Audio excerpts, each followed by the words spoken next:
amalgamation of two departments. Department of Nursing, Gonard Hospital, Gonard College of Nursing and Paramedical, and addition was made by NNMCOP College of Pharmacy. 4 or 5 faculty members have today come to join you to make this journal club third part successful. So, first of all, my regards and good afternoon to all of you. Good afternoon, sir. A fine afternoon. When I started from my institute, the sun was shining on my head and it was very hot. While approaching nursing college, suddenly it started raining. Then I thought that it's a God grace. The program is going to be very fine and the room is not going to be very hot. Right? So the program is being favored by the God also. Definitely it is a blessing. This is the second attempt for me, or second visit for me to your institute. First couple of months back, I came over here. I was invited to give a speech on nature, the first one, journal club, and I was giving a general talk about how the earth was created, how the people are higher beings, how we were created and evolved, and being the highest living being of or living organism of this earth planet, how we are destroying the planet and how to protect the planet was my lecture. In this journal club, Madam has given me a note that a speech on POSH Act will be very helpful for the faculty of nursing, and so today I am confining myself within the law. Right? Dear colleagues, we must first think of what would be the condition of the world if no woman is present. If there is no woman, what would be the condition of the world? The world will become a desert. The world will become a killing land. The world will become poisonous. The world will become detrimental. Without women, the world cannot survive. They transform themselves into mother, sister, wives, sister-in-law, mother-in-law, then grandma. Likewise, they are taking a lot of transformation in their life and playing main role in running our life in a happy day or in a happy manner.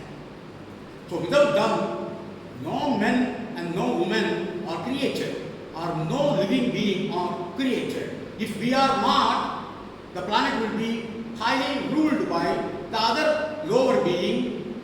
There will not be any kind of higher being like human being, Homo sapien.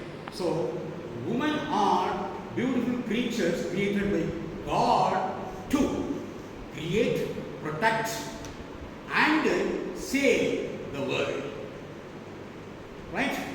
We are all born with our sisters, and we are born for a mother, and we are created by a mother, and we are all born with the sisters. And we know, being higher being as well as we are in a very civilized country. The world can be divided into two categories. One is the world carrying or having developed countries, and the world having developing countries. There is no undeveloped. We cannot say undeveloped. The human being are there, there will be some development. So either the world or the continent may be developing or it may be developed.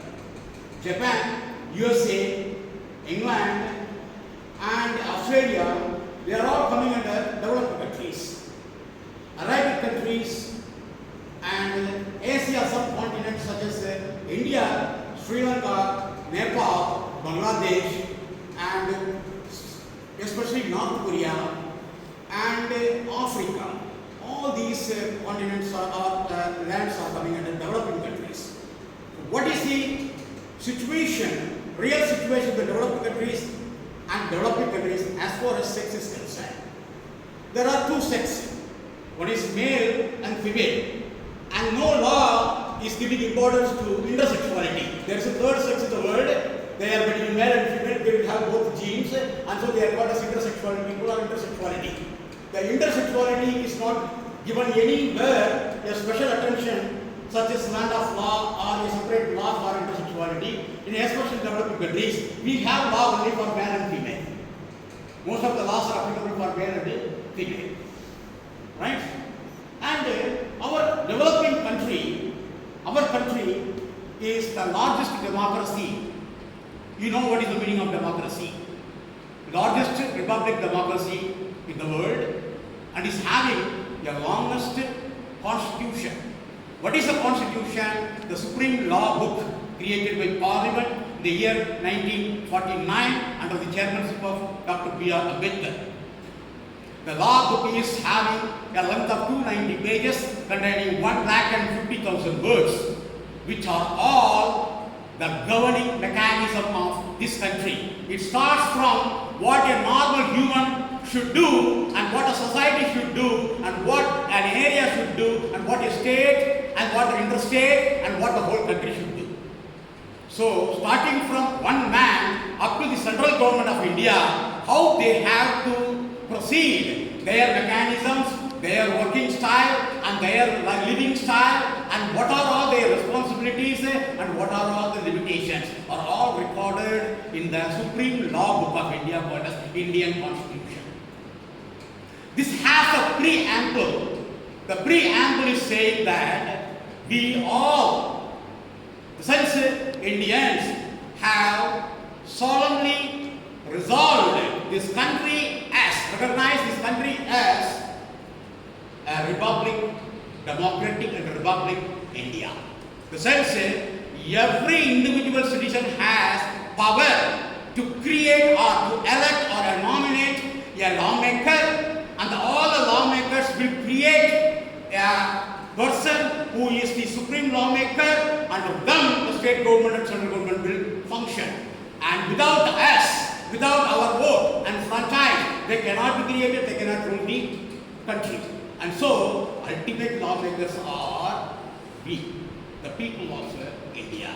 And we have created or nominated or elected and selected certain number of members to the central, that is state assembly as well as the central assembly, and they are making law for the goodness of ourselves, our people, right? Our country has around 29 states and 5 union territories. In all these areas, the law book is being followed and are governed by Supreme Court and High Court of India. As far as state is concerned, High Court. If it is a district court, district magistrate, judicial magistrate, and if it is going to be interstate problem of the whole India, the Supreme Court will be the highest appellate authority to govern the law, to hear the case, to give resolution, and to give penalty, as well as to correct it and make the society perfect. So we are all law-abiding citizens of this country. Only one mistake we have among us is the teenagers.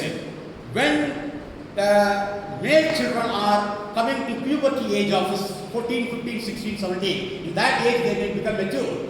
During the time they should be provided proper education on women. How women should be respected and how women should be treated. Such a thing should be taught in the school itself, so that there will not be any kind of big mistake in the place of employment. When they become mature and get employed somewhere, they will properly and decently treat women. So that is the only one deficiency that caused the birth root of this law. The law is called as, the act is called as POSH Act, Prevention of Sexual Harassment in Workplace for Women. Right? The law was created in the year 2011 and 12. The 11 Lok Sabha passed the law, and 12 Rajya Sabha Higher House passed the law. So why it was born, why the law was created in Rajasthan state, Rajasthan, a woman who dedicated her life for social empowerment of women was gang raped when she was against child marriage. So she filed a case to prevent a child marriage conducted in Rajasthan, but she is a woman social worker doing everything for the cause of women, for the goodness of women. But the family and relatives of the child marriage community have gang raped her and they assaulted her. Then the Rajasthan High Court was not able to give any kind of proper punishment or a proper solution to the lady because such an act was not existing. During the time, Supreme Court has taken care that from hereafter, from 2013 onwards, women should be properly taken care of in their workplace or in their duty or wherever they live. Then the law was born. The law is called as the Prevention of Harassment of Sexual Harassment of Women in Workplace, 2013 Act 4. See, our article, our constitution has been divided into 288 articles and 22 points. Now, after reenactment of several acts, pre-constitution, lot of introduction of new law, now we have around 488 articles in the constitution, in which we must select some important articles where we will understand the basic mechanism how to behave in the society. So, the Article 14 and 15 of Indian Constitution states that women and men are equal. Women and men are equal. The Article 14 states. And Article 15 says no citizen should be discriminated or differentiated based on their age, status, working place, and caste, religion, and backwardness, and financial status. So, all the citizens are equal is the principle of Article 15 of Indian Constitution. And Indian Constitution 21 says that we are all people of India and we all have social justice, economic justice, equal opportunities. We have liberty of speech, liberty of education, and liberty of living, liberty of employment, equal employment, and the last, fraternity. We have equalism. We are all equal. We are all friends.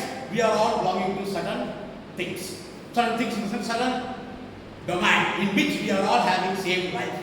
So one woman or a man cannot be differentiated from other men and women based on his richness, based on his caste, based on his creed, based on his religion, and based on his life status, employment, place of birth. So in India, anywhere if you are born, you are an Indian. If you are rich or poor, you are a human. You have your rights to live. You have your own style to live. You have your own God to pray. You have your own religion to follow. You have your own place to reside and live. So should not be disturbed by any other person. Our freedom and our enjoyment should not touch the boundary line of others' freedom. It is the Article 21 is giving us a very big lesson. The POSH Act, how they are introduced after Supreme Court defined and framed the rules and regulation and other various sections under that act. There are two domains. Number one, where this woman sexual harassment will take place, there are two places. Number one, working place. Number two, residence.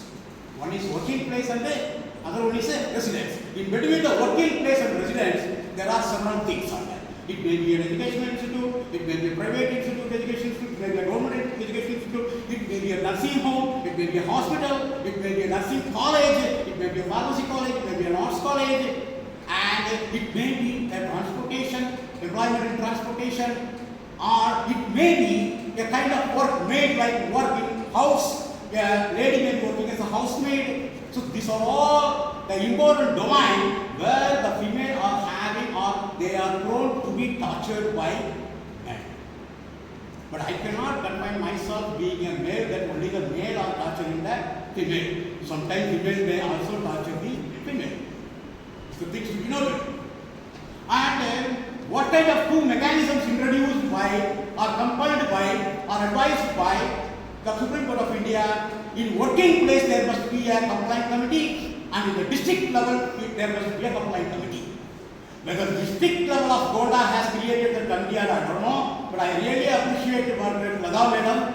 She has created such a POSH Act. He has introduced that committee in this institute. But I am not sure whether Gonard is having that committee. The committee is called as a local compliant committee. It is to be created by or introduced by district magistrate or deputy magistrate or district collector or deputy collector. These four posts are having, you should be able to differentiate very exactly when I use the terms such as district magistrate is collector, deputy district magistrate is deputy collector, judicial magistrate is district judge, and judicial deputy magistrate is another judge. You understand? Clear now? So the judges and the collectors, they are the district administrative head, have the power to introduce this committee. The committee is called as a local compliant committee. If any woman is sexually harassed, again you must all come to know the terms, very important term. Harassment indicates there are certain things. Number one, sexually torturing a woman by verbal, non-verbal, physical means. Number two, we may pass comment, sexual colored comments when the woman is crossing us. If some kind of comments we are giving, that comment is uncalled or unwanted, and it may more or less affect the lady or lady's feeling or the woman's feeling. It is also sexual harassment. In a place, the higher authority who is a male cannot give any kind of false promise to a lady that I will give increment to you, I will give salary rise to you, I will give promotion to you. Such a false promise. There must be some service rule. Accordingly, the promotion should be done. He cannot give a false promise that, hello, madam, I will give you promotion next month. Like, if he is doing so, he is trying something with the lady. Advancement. Right? Then, indecent talk with the lady, gesture, signals, indecent signals with the ladies. And apart from that, any kind of physical conflicts or verbal conflicts which will hurt the feeling of women or destroy the modesty of women who have dignity in the society. So that every woman has rights to live with dignity. That dignity cannot be damaged by a man in these rules. Whatever the rules I have mentioned are all can be counted as the sexual harassment. So not only sexually harassing a woman by physical means, even by mental means. If you are giving mental torture, that will also be taken as a sexual harassment if it is hurting her feeling, if it is affecting her privacy, if it is affecting her family indirectly, or her financial status. Sometimes the worker may threaten a lady that I will remove you from job within 1 month.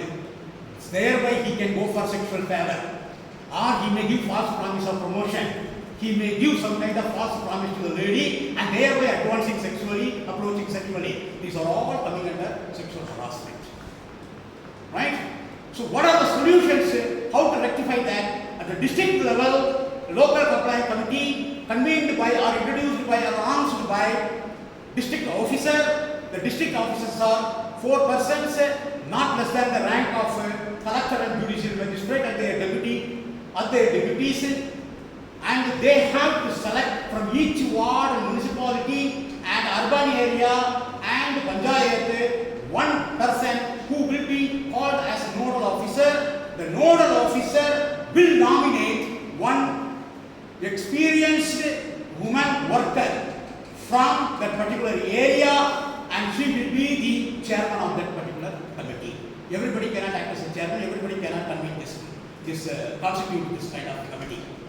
Then 2 women who are having knowledge of law and they have enough knowledge of what kind of sexual harassment a man can pose to a woman. Such well-knowledge 2 employees will be under her as members, and 1 non-governmental organization, 1 person should be selected. They will be having their affiliation with the social empowerment of women, and they will have enough knowledge of women. And these members and 1 person from that particular ward member or the municipality higher post any 1 member will also be selected. Totally 5 members will be constituting the local compliance committee. Every district, every column should have that committee, whether it has been introduced or not. But once again, I am appreciating Madam. She is convening another committee, the internal committee, that is called as the internal compliance committee, where it will be, there is no government interference or anything. It is between employer and the employee. Who is an employer? Person, one who has financial power and is running an organization where not less than 10 persons are employed, then that person can be called as an employer. And if not less than 10 women, the employer has to introduce or constitute this committee. So in your nursing college, more than 10 employees, definitely the committee should be present, as she has done. The committee is called as Internal Compliance Committee. So women faculty members in nursing college may have trouble from their colleague or the higher authority who are opposite in sex. It may be a male, sometimes may be a female also, but I will not talk about that. In POSH Act is not giving any kind of a clue that a woman can also irritate sexually a woman. And so I am just putting a full stop. I am not talking about women, I am talking only the opposite sex, male and female. So the male higher authority and male colleague can do sexual harassment to a working woman. It's a situation, right? So whatever the mechanism I have told already, what are all can be accounted as sexual harassment. If these things are happening, the committee has to take immediate action. The committee is constituted by number one, the head of the institution, or if the head of the institution is not having enough experience, any one employee who is having enough experience, woman having enough experience in knowledge, experience in the sense of knowledge, in knowing the harassment and knowing the nature of harassment and law knowledge.